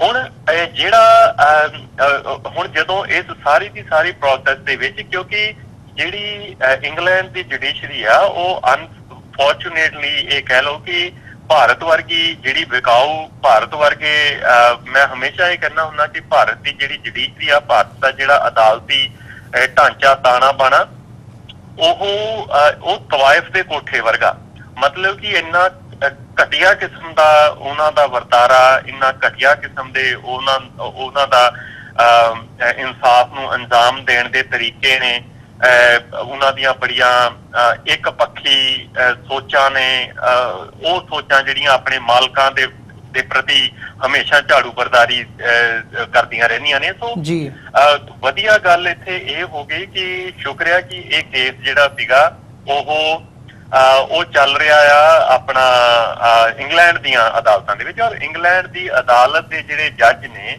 ਉਹਨਾਂ, ਔਰ ਇੱਥੇ ਮੈਂ ਇਹ ਕਹਿਣਾ ਚਾਹੁੰਦਾ ਕਿ ਇਹ ਜੱਜ ਨੇ ਜਿਨ੍ਹਾਂ ਨੂੰ ਮਾਣਯੋਗ ਲਿਖਿਆ ਜਾ ਸਕਦਾ। ਇਹ ਨਹੀਂ ਹੈਗਾ ਕਿ ਜਿਹੜੇ ਲੋਕ ਭਾਰਤੀ ਅਦਾਲਤਾਂ ਦੇ ਜੱਜਾਂ ਨੂੰ ਜਾਂ ਭਾਰਤੀ ਅਦਾਲਤਾਂ ਨੂੰ ਮਾਣਯੋਗ ਲਿਖਦੇ ਨੇ, ਮੈਨੂੰ ਇਹ ਲੱਗਦਾ ਕਿ ਉਹ ਇਨਸਾਫ ਦੇ ਮੂੰਹ ਦੇ ਉੱਤੇ ਇੱਕ ਚਪੇੜਿਆ ਜਿਹੜੇ ਲੋਕ ਭਾਰਤ ਦੇ ਜੱਜਾਂ ਨੂੰ ਮਾਣਯੋਗ ਲਿਖਦੇ ਨੇ ਜਾਂ ਭਾਰਤ ਦੀਆਂ ਅਦਾਲਤਾਂ ਨੂੰ ਮਾਣਯੋਗ ਲਿਖਦੇ ਨੇ। ਹੁਣ ਜਿਹੜੀਆਂ ਉਸ ਅਦਾਲਤ ਦੇ ਉਸ ਜੱਜ ਨੇ ਇਹ ਗੱਲ ਬੜੀ ਕਲੀਅਰਲੀ ਕਹਿਤੀ ਆ ਕਿ ਉਹਨਾਂ ਨੂੰ 1 ਮਹੀਨੇ ਦਾ ਟਾਈਮ ਸਮਾਂ ਦਿੱਤਾ ਆ ਇੰਗਲੈਂਡ ਦੀ ਸਰਕਾਰ ਨੂੰ। ਉਸ ਸਮੇਂ ਦੇ ਵਿੱਚ ਉਹ ਆਪਣੀ ਅਪੀਲ ਦਾਇਰ ਕਰ ਸਕਦੇ ਆ ਇਸ ਫੈਸਲੇ ਦੇ ਵਿਰੋਧ ਦੇ ਵਿੱਚ, ਪਰ ਉਹਨਾਂ ਨੂੰ ਵੀ ਪਤਾ ਕਿ ਇਹਦੇ ਵਿਰੋਧ ਦੇ ਵਿੱਚ ਵੀ ਕੋਈ ਬਹੁਤ ਜ਼ਿਆਦਾ ਸੁਣਵਾਈ ਨਹੀਂ ਹੋਣੀ, ਕਿਉਂਕਿ ਉਹ ਲੋਕ ਫਰੀडम ਆਫ ਇਨਫੋਰਮੇਸ਼ਨ ਜਿਹੜੀ ਹੈਗੀ ਆ ਉਹ ਭਾਲਦੇ ਨੇ। ਔਰ ਦੂਸਰੀ ਗੱਲ ਇਹ ਹੈ ਕਿ 3 ਦਹਾਕੇ ਆਲਰੇਡੀ 30 ਸਾਲ ਜਿਹੜੇ ਹੈਗੇ ਨੇ ਉਹ ਆਲਰੇਡੀ ਹੋ ਚੁੱਕੇ ਨੇ। ਹੁਣ ਉਹਨਾਂ ਜੱਜਾਂ ਨੇ ਇਹ ਕਹਿ ਦਿੱਤਾ ਕਿ ਭਾਈ ਅਸੀਂ ਜਿਹੜੀ ਵੀ ਇਨਫੋਰਮੇਸ਼ਨ, ਹਾਂ ਉਹਨਾਂ ਦੇ ਵਿੱਚ 1-2 ਡਾਕੂਮੈਂਟ ਇਹੋ ਜਿਹੇ ਜ਼ਰੂਰ ਨੇ ਜਿਨ੍ਹਾਂ ਦੇ ਵਿੱਚ ਇੰਟੈਲੀਜੈਂਸ ਇਨਵੋਲਵਡ ਹੈਗੀ ਆ, ਜਿਹੜਾ ਕਿ ਹੋ ਸਕਦਾ ਕਿ ਉਹ ਡੀਕਲਾਸੀਫਾਈ ਨਾ ਕਰਨ, ਪਰ ਉਹ ਜੇ ਡਾਕੂਮੈਂਟਸ ਉਹ ਡੀਕਲਾਸੀਫਾਈ ਨਹੀਂ ਵੀ ਕਰਦੇ ਤਾਂ ਵੀ ਇਹ ਇੱਕ ਸੰਭਾਵਨਾ ਤਾਂ ਬਣ ਜਾਊਗੀ ਨਾ। ਸਾਡੇ ਕੋਲ ਕਿਆਸੇ ਲਾਉਣ ਦੇ ਲਈ ਤਾਂ ਇੱਕ ਸਾਡੇ ਕੋਲ ਥੋੜੇ ਬਹੁਤੇ ਆਧਾਰ ਬਣ ਜਾਣਗੇ ਨਾ ਕਿ ਉਹਨਾਂ ਸਮਿਆਂ ਦੇ ਵਿੱਚ ਕਿਹੜੀ ਗੱਲ ਹੋਈ ਸੀ, ਔਰ ਉਸ ਜਿਹੜੀ ਗੱਲ ਹੋਈ ਸੀ ਉਹਦੇ ਮੱਦੇ ਨਜ਼ਰ ਉਸ ਪਰਦੇ ਦੇ ਪਿੱਛੇ ਹੋਰ ਕਿਹੜੀ ਕੜੀ ਜਿਹੜੀ ਹੈਗੀ ਆ ਭੁਲੀ ਹੋਏਗੀ। ਸੋ ਅਸੀਂ ਕੁਝ ਅੰਦਾਜ਼ੇ ਤਾਂ ਲਾ ਸਕਦੇ ਹਾਂ ਨਾ। ਖਾਸ ਕਰਕੇ ਮੈਂ ਉਹਨਾਂ ਸਿੱਖਾਂ ਦੇ ਲਈ ਇਹ ਕਹਿਣਾ ਕਿ ਜਿਹੜੇ ਸਿੱਖ ਹਮੇਸ਼ਾ ਇਸ ਗੱਲ ਦੇ ਉੱਤੇ ਉਤਾਰੂ ਰਹਿੰਦੇ ਆ ਕਿ ਅਸੀਂ ਤਿਰੰਗੀ ਲੀਰ ਨੂੰ ਜਿਹੜਾ ਹੈਗਾ ਉਹਨੂੰ ਸਲਾਮ ਕਰਨੇ ਨੇ, ਕੋਈ ਵੀ ਚੀਜ਼ ਹੋ ਜਾਵੇ ਉਹਨਾਂ ਨੂੰ ਇਹ ਲੱਗਦਾ ਹੁੰਦਾ ਕਿ ਹਰ ਇੱਕ ਚੀਜ਼ ਭੁੱਲ ਜਾਓ। ਬਹੁਤ ਦਹਾਕੇ ਹੋ ਗਏ ਨੇ, 3 ਦਹਾਕੇ ਹੋ ਗਏ ਨੇ, ਇਹਨਾਂ ਗੱਲਾਂ ਨੂੰ ਭੁੱਲ ਜਾਓ। ਪਰ ਸੱਚਾਈ ਨੂੰ ਭੁੱਲ ਕੇ, ਜਿਹੜੀਆਂ ਪੁਰਾਣੀਆਂ ਸੱਚਾਈਆਂ ਨੂੰ ਭੁੱਲ ਕੇ ਤੁਸੀਂ ਆਪਣਾ ਭਵਿੱਖ ਨੀਅਤ ਕਿਵੇਂ ਕਰੋਗੇ, ਤੁਸੀਂ ਆਪਣੇ ਭਵਿੱਖ ਨੂੰ ਰਚਨਾਓਗੇ ਕਿਵੇਂ। ਸੋ ਆਉਣ ਵਾਲੇ ਦਿਨਾਂ ਦੇ ਵਿੱਚ ਮੈਨੂੰ ਇਹ ਲੱਗਦਾ ਕਿ ਜਿਹੜਾ ਆਪਰੇਸ਼ਨ ਬਲੂ ਸਟਾਰ ਜਾਂ ਸਾਕਾ ਨੀਲਾ ਤਾਰਾ ਹੋਇਆ, ਉਹਦੇ ਬਹੁਤ ਸਾਰੀਆਂ ਜਿਹੜੀਆਂ ਸੱਚਾਈਆਂ ਨੇ ਜਿਹੜੀਆਂ ਭਾਰਤ ਸਰਕਾਰ ਦੇ ਵੱਲੋਂ ਹਿੰਦੁਸਤਾਨੀ ਨਿਜ਼ਾਮ ਦੇ ਵੱਲੋਂ ਲੁਕੋਈਆਂ ਗਈਆਂ ਨੇ ਉਹ ਆਉਣ ਵਾਲੇ ਸਮੇਂ ਦੇ ਵਿੱਚ ਮੈਨੂੰ ਇਹ ਲੱਗਦਾ ਕਿ ਬੜੇ ਵਧੀਆ ਤਰੀਕੇ ਦੇ ਨਾਲ ਉਹ ਸਾਡੇ ਅੱਗੇ ਸਾਡੇ ਸਾਹਮਣੇ ਆਉਣਗੀਆਂ। ਸੋ ਇਸ ਸਾਰੇ ਜਿਹੜੀ ਖਬਰ ਹੈ, ਕਿਉਂਕਿ ਇਸ ਖਬਰ ਨੂੰ ਕਾਫੀ ਜਿਹੜੇ ਨਿਊਜ਼ ਚੈਨਲਸ ਨੇ ਜਾਂ ਨਿਊਜ਼ ਹਾਊਸਿਸ ਨੇ ਉਹਨਾਂ ਨੇ ਮੇਨ ਖਬਰ ਬਣਾ ਕੇ ਪੇਸ਼ ਕੀਤਾ। ਸੋ ਦੇਖੋ ਹੁਣ ਕੁਛ ਨਾ ਕੁਛ ਤਾਂ ਇਹਨਾਂ ਦੇ ਚੰਗੇ ਰਿਜ਼ਲਟ ਨਿਕਲਣਗੇ। ਆਉਣ ਵਾਲੇ 1 ਮਹੀਨੇ ਦੇ ਵਿੱਚ ਸਾਨੂੰ ਪਤਾ ਲੱਗੇਗਾ ਕਿ ਇਹ ਕਾਰਵਾਈ ਕਿਹੜੇ ਪਾਸੇ ਜਾ ਰਹੀ ਹੈ। ਜੀ ਬਿਲਕੁਲ ਹਰਪ੍ਰੀਤ ਸਿੰਘ ਜੀ, ਜਿਵੇਂ ਤੁਸੀਂ ਗੱਲ ਕੀਤੀ ਹੈ ਕਿ ਇਸ ਸਾਰੇ ਪਾਰਟੀ 1984 ਦਾ ਜਿਹੜਾ ਘੱਲੂਘਾਰਾ ਹੈਗਾ ਉਹਦੇ ਵਿੱਚ ਇੰਟਰਨੈਸ਼ਨਲੀ ਭਾਰਤ ਸਰਕਾਰ ਦੇ ਕਿੱਥੇ ਜਾਂ ਕਿੰਨਾ ਸਰਕਾਰਾਂ ਵੱਲੋਂ ਕਿੰਨਾ ਚੈਨਲਸ ਰਾਹੀਂ ਕਿਹੜੀ ਵਾਰਤਾਲਾਪ ਹੋਈ ਤੇ ਕੀ ਗੱਲਬਾਤ ਉਦੋਂ ਹੈਗੀ, ਬਿਹਾਈਂਡ ਦਾ ਸੀਨ ਕੀ ਚੱਲ ਰਿਹਾ ਸੀ, ਉਹ ਜਿਹੜਾ ਪਾਰਟ ਸੀ ਉਹ ਹੁਣ ਕਾਫੀ ਹੱਦ ਤੱਕ ਜਿਹੜਾ ਹੈਗਾ ਉਹ ਅਨਫੋਲਡ ਹੁੰਦਾ ਨਜ਼ਰ ਆ ਰਿਹਾ ਹੈ। ਤੇ ਉਮੀਦ ਹੈ ਸਿੱਖ ਕੌਮ ਨੂੰ ਆਉਣ ਵਾਲੇ ਸਮੇਂ ਦੇ ਵਿੱਚ ਇਹਦੀ ਜਿਹੜੀ ਵਧੇਰੇ ਜਾਣਕਾਰੀ ਹੈਗੀ ਹੈ ਉਹ ਵੀ ਮੁਹੱਈਆ ਹੋਵੇਗੀ। ਸੋ ਇਸੇ ਮੌਕੇ ਦੇ ਉੱਤੇ ਜਿਹੜੀ ਵੀਰ ਜੀ ਮੈਂ ਇੱਥੇ ਇੱਕ ਥੋੜੀ ਜਿਹੀ ਐਡ ਹੋਰ ਕਰਨੀ ਚਾਹੁੰਦਾ, ਜਿਹੜੇ ਸਾਡੇ ਸਰੋਤੇ ਨੇ, ਜਿਹੜੇ ਸਾਡੇ ਦਰਸ਼ਕ ਨੇ, ਕਿ ਉਹ ਇੱਕ ਵਾਰੀ ਜਾ ਕੇ ਮੇਰਾ ਖਿਆਲ ਹੈ ਕਿ ਗੂਗਲ ਦੇ ਉੱਤੇ ਤੁਹਾਨੂੰ ਇਹ ਸਾਰੀ ਜਿਹੜੀ ਆ ਇਨਫੋਰਮੇਸ਼ਨ ਮਿਲ ਜਾਣੀ ਹੈ। ਔਰ ਮੈਂ ਇਹ ਜ਼ਰੂਰ ਚਾਹੂੰਗਾ ਕਿ ਜਿਹੜਾ ਫਿਲ ਮਿਲਰ ਨੇ ਉਹਨਾਂ ਨੇ ਇੱਕ ਕਿਤਾਬ ਲਿਖੀ ਆ ਜਾਂ ਕਿਤਾਬਚਾ ਲਿਖਿਆ, 60-70 ਪੇਜਾਂ ਦਾ ਉਹ ਕਿਤਾਬਚਾ ਹੈਗਾ, ਉਹ ਜ਼ਰੂਰ ਜਾ ਕੇ ਪੜ੍ਹਨ। ਉਹ ਡਾਊਨਲੋਡ ਵੀ ਕਰ ਸਕਦੇ ਨੇ। ਉਹਦਾ ਨਾਂ ਹੈਗਾ ਸੈਕਰੀਫਾਈਸਿੰਗ ਸਿੱਖ, ਦ ਨੀਡ ਫॉर ਐਨ ਇਨਵੈਸਟੀਗੇਸ਼ਨ। ਇਹ ਜ਼ਰੂਰ ਉਹ ਪੜ੍ਹਨ। ਮੈਂ ਫੇਰ ਇਹ ਦੁਹਰਾਉਣਾ ਚਾਹੁੰਦਾ, ਸੈਕਰੀਫਾਈਸਿੰਗ ਸਿੱਖ, ਦ ਨੀਡ ਫॉर ਐਨ ਇਨਵੈਸਟੀਗੇਸ਼ਨ। ਇਹ ਜਿਹੜੀ ਚੀਜ਼ ਹੈਗੀ ਆ, ਇਹਨੂੰ ਗੂਗਲ ਦੇ ਵਿੱਚ ਤੁਸੀਂ ਪਾਓਗੇ ਤੇ ਉਹਨੇ ਜਿਹੜਾ ਡਾਊਨਲੋਡ ਵਾਲਾ ਲਿੰਕ ਜਿਹੜਾ ਹੈਗਾ ਉਹ ਤੁਹਾਡੇ ਅੱਗੇ ਪੇਸ਼ ਕਰ ਦੇਣਾ। ਇਹ ਜ਼ਰੂਰ ਪੜ੍ਹੋ ਜੀ। ਸੋ ਵੀਰ ਜੀ ਹਰਪ੍ਰੀਤ ਸਿੰਘ ਜੀ, ਇਸੇ ਗੱਲਬਾਤ ਨੂੰ ਅੱਗੇ ਤੋਰੀਏ। ਜਿਵੇਂ ਅਸੀਂ 34ਵੀਂ ਵਰ੍ਹੇਗੰਢ ਦੀ ਗੱਲ ਕੀਤੀ ਹੈ ਇਸ ਮੌਕੇ ਤੇ, ਅੱਜ ਅਸੀਂ ਦੇਖਦੇ ਹਾਂ ਦੁਨੀਆ ਭਰ ਦੇ ਵਿੱਚ ਜਿੱਥੇ ਘੱਲੂਘਾਰਾ 1984 ਵਾਪਰਿਆ, ਉੱਥੋਂ ਲੈ ਕੇ ਅੰਮ੍ਰਿਤਸਰ ਤੋਂ ਲੈ ਕੇ ਅੰਮ੍ਰਿਤਸਰ ਬੰਦ ਦਾ ਜਿਹੜਾ ਸੀ, ਜਾਂ ਅਕਾਲ ਤਖਤ ਤੇ ਜਿਹੜਾ ਇੱਕ ਸਮਾਗਮ ਹੋਇਆ ਸ਼ਹੀਦਾਂ ਨੂੰ ਯਾਦ ਕਰਦਿਆਂ, ਸਾਰੇ ਪਾਰਟ ਨੂੰ ਘੱਲੂਘਾਰੇ ਨੂੰ ਕਮੈਮੋਰੇਟ ਕਰਦਿਆਂ, ਉੱਥੇ ਦੁਨੀਆ ਭਰ ਦੇ ਵਿੱਚ ਪੈਰੇਡਸ ਵੀ ਨਿਕਲੀਆਂ ਨੇ, ਨਗਰ ਕੀਰਤਨ ਹੋਏ ਨੇ, ਸੈਮੀਨਾਰ ਵੀ ਹੋਏ ਨੇ। ਸੋ ਇਹਨਾਂ ਤੋਂ ਵੱਧ ਕੇ ਜੇ ਦੇਖਣਾ ਹੋਵੇ ਵੀ ਅੱਜ ਇੱਕ ਜਾਗਰੂਕਤਾ ਜਿਹੜੀ ਹੈਗੀ ਹੈ ਉਹ ਨੌਜਵਾਨਾਂ ਦੇ ਵਿੱਚ ਵੀ ਹੈ, ਸਿੱਖ ਕੌਮ ਦੇ ਅੰਦਰ ਵੀ ਜਿਹੜੀ ਹੈਗੀ ਹੈ ਉਹ ਨਜ਼ਰ ਆਉਂਦੀ ਹੈ। ਪਰ ਹੁਣ ਗੱਲ ਇਹਦੇ ਤੋਂ ਵੱਧ ਕੇ ਕਰੀਏ, ਅੱਗੇ ਕੀ ਕੀਤਾ ਜਾ ਸਕਦਾ ਹੈ ਜਾਂ ਕੀ ਕਰਨ ਦੀ ਲੋੜ ਹੈਗੀ ਹੈ ਤਾਂ ਕਿ ਸਿੱਖ ਕੌਮ ਇਨਸਾਫ ਦੇ ਵੱਲ ਨੂੰ ਪੇਸ਼ਕਦਮੀ ਕਰ ਸਕੇ, ਜਾਂ 1984 ਤੋਂ ਬਾਅਦ ਜਿਹੜੀ ਇਹ ਸਟਰਗਲ ਦਾ ਮੁੱਖ ਸੀ ਉਹ ਆਜ਼ਾਦੀ ਦੇ ਵੱਲ ਨੂੰ ਹੋਇਆ ਸਿੱਖ ਕੌਮ ਦਾ, ਉਧਰ ਨੂੰ ਕਿਵੇਂ ਪੇਸ਼ਕਦਮੀ ਕੀਤੀ ਜਾ ਸਕਦੀ ਹੈ, ਕੀ ਕੀਤਾ ਜਾ ਸਕਦਾ ਹੈ ਇਹਦੇ ਤੋਂ ਵੱਧ ਕੇ? ਹਾਂਜੀ ਵੀਰ ਜੀ, ਬੜਾ ਇਹ ਕਈ ਵਾਰੀ ਲੱਗਦਾ ਹੁੰਦਾ ਕਿ ਸਵਾਲ ਬੜਾ ਸਧਾਰਨ ਜਿਹਾ ਲੱਗਦਾ ਹੁੰਦਾ, ਪਰ ਇਹਦਾ ਜਵਾਬ ਦੇਣਾ ਬਹੁਤ ਮੁਸ਼ਕਿਲ ਹੋ ਜਾਂਦਾ। ਕਿਉਂਕਿ ਕੋਈ ਵੀ ਜਿਹੜਾ ਸੰਘਰਸ਼ ਹੈ, ਕੋਈ ਵੀ ਜਿਹੜਾ ਯੁੱਧ ਲੜਿਆ ਜਾਂਦਾ, ਉਹ ਇੱਕ ਪੱਖੀ ਨਹੀਂ ਹੁੰਦਾ ਕਿ ਅਸੀਂ ਇਹ ਕਹਿ ਦਈਏ ਕਿ ਲੀਨੀਅਰ ਫੈਸ਼ਨ ਦੇ ਵਿੱਚ ਉਹਨੂੰ ਅਸੀਂ ਡਿਜ਼ਾਈਨ ਕਰ ਪਾਵਾਂਗੇ ਜਾਂ ਉਸ ਲੀਨੀਅਰ ਫੈਸ਼ਨ ਦੇ ਵਿੱਚ ਇੱਕ ਰੇਖਾਈ ਉਹਦੇ ਅਸੀਂ ਕੋਈ ਇੱਕ ਸੇਧ ਦੇ ਪਾਵਾਂਗੇ। ਇਹੋ ਜਿਹਾ ਕਦੀ ਵੀ ਨਹੀਂ ਚੱਲਦਾ। ਪਰ ਜਿਹੜਾ ਮੇਰਾ ਇਹ ਮੰਨਣਾ ਕਿ 1984 ਦਾ ਜਿਹੜਾ ਘੱਲੂਘਾਰਾ ਹੋਇਆ, ਜਿਹੜਾ ਹਿੰਦੂਤਵੀ ਕੌਮ ਦੇ ਵੱਲੋਂ ਜਾਂ ਹਿੰਦੂਤਵੀਆਂ ਦੇ ਵੱਲੋਂ ਜਾਂ ਹਿੰਦੁਸਤਾਨੀ ਜਿਹੜੇ ਨਿਜ਼ਾਮ ਦੇ ਵੱਲੋਂ ਸਿੱਖਾਂ ਦੇ ਉੱਤੇ ਜਿਹੜੀ ਚੜ੍ਹਾਈ ਕੀਤੀ ਗਈ, ਇਹ ਇਤਿਹਾਸ ਦੇ ਹੋਣ ਦੇ ਬਾਵਜੂਦ ਕਿ ਸਿੱਖਾਂ ਨੇ ਹਮੇਸ਼ਾ ਉਹਨਾਂ ਦੀ ਰੱਖਿਆ ਲਈ ਆਪਣੀਆਂ ਜਾਨਾਂ ਦਿੱਤੀਆਂ, ਉਹਨਾਂ ਦੀ ਸੁਰੱਖਿਆ ਲਈ ਆਪਣੀਆਂ ਜਾਨਾਂ ਦਿੱਤੀਆਂ, ਉਹਨਾਂ ਦੀਆਂ ਆਬਰੂਆਂ ਦੇ ਲਈ, ਉਹਨਾਂ ਦੀਆਂ ਅਜ਼ਮਤਾਂ ਨੂੰ ਬਚਾਉਣ ਦੇ ਲਈ ਹਮੇਸ਼ਾ ਆਪਣੀਆਂ ਆਪਣੇ ਜਿਹੜੇ ਸੀਸ ਨੇ ਉਹ ਤਰੀ ਤੇ ਟਿਕਾਏ ਨੇ। ਪਰ ਜੋ ਇਨਾਮ ਇਹਨਾਂ ਲੋਕਾਂ ਵੱਲੋਂ ਸਾਨੂੰ ਦਿੱਤਾ ਗਿਆ, ਸਾਡੇ ਲਈ ਇਹ ਬਹੁਤ ਜ਼ਰੂਰੀ ਹੈ ਕਿ 1984 ਸਾਡੀ ਜ਼ਹਿਨੀਅਤ ਦੇ ਵਿੱਚੋਂ ਨਹੀਂ ਨਿਕਲਣਾ ਚਾਹੀਦਾ। ਮੈਂ ਇਹ ਕਹਿਣਾ ਕਿ ਕੋਈ ਵੀ ਅਸੀਂ ਰਾਹ ਅਖਤਿਆਰ ਕਰੀਏ, ਪਰ ਸਾਡਾ ਟੀਚਾ ਇੱਕ ਹੋਣਾ ਚਾਹੀਦਾ, ਔਰ ਉਹ ਟੀਚਾ ਖਾਲਿਸਤਾਨ ਤੋਂ ਘੱਟ ਕੁਛ ਵੀ ਨਹੀਂ। ਹੁਣ ਜੀ ਅੱਜ ਇਹ ਆ ਕੇ ਅਸੀਂ ਇਹ ਵੀ ਕਹੀਏ ਕਿ ਉਹ ਇਨਸਾਫ, ਪਹਿਲੀ ਗੱਲ ਤਾਂ ਇਹ ਹੈਗੀ ਆ ਕਿ ਉਹਨਾਂ ਦੇ ਵਿੱਚ ਇੰਨਾ ਦਮ ਹੀ ਨਹੀਂ ਹੈਗਾ ਉਸ ਪੂਰੇ ਖੋਖਲੇ ਸਿਸਟਮ ਦੇ ਵਿੱਚ ਕਿ ਉਹ ਸਾਨੂੰ ਇਨਸਾਫ ਦੇ ਵੀ ਦੇਣ। ਪਰ ਜੇ ਅੱਜ ਇਨਸਾਫ ਕੀ ਆ ਕਿ ਉਹਨਾਂ ਸਾਰੇ ਲੋਕਾਂ ਨੂੰ ਉਹ ਫਾਹੇ ਟੰਗ ਸਕਦੇ ਆ? ਨਹੀਂ ਟੰਗ ਸਕੂਗੇ। ਉਹ ਲੋਕ ਜਿਨ੍ਹਾਂ ਨੇ ਖਿੱਲੀਆਂ ਉਡਾਈਆਂ ਨੇ 1984 ਤੋਂ ਬਾਅਦ ਸਿੱਖਾਂ ਦੀਆਂ, ਜਿਹੜੇ ਹੁਣ ਇਸ ਦੁਨੀਆ ਦੇ ਵਿੱਚੋਂ ਚਲੇ ਵੀ ਗਏ ਨੇ, ਹੁਣ ਉਹਨਾਂ ਤੋਂ ਇਨਸਾਫ ਕਿਸ ਤਰੀਕੇ ਨਾਲ ਲਿਆ ਜਾ ਸਕਦਾ? ਸੋ ਹੁਣ ਇਹ ਗੱਲ ਇਨਸਾਫ ਤੋਂ ਪਰਾਂ ਚਲੀ ਗਈ ਆ। ਹੁਣ ਸਾਨੂੰ ਇੱਕ ਮੰਨ ਲੈਣਾ ਚਾਹੀਦਾ ਕਿ ਖਾਲਿਸਤਾਨ ਤੋਂ ਬਗੈਰ, ਆਜ਼ਾਦੀ ਤੋਂ ਬਗੈਰ, ਆਜ਼ਾਦ ਸੋਵਰਨ ਸਟੇਟ ਤੋਂ ਬਗੈਰ, ਪ੍ਰਭੂ ਸੱਤਾ ਸੰਪੰਨ ਖਾਲਿਸਤਾਨ ਤੋਂ ਬਗੈਰ ਜੀ ਸਿੱਖਾਂ ਦਾ ਅਤੇ ਪੰਜਾਬ ਦਾ ਕੁਝ ਵੀ ਸੁਧਰਨ ਵਾਲਾ ਨਹੀਂ ਹੈਗਾ।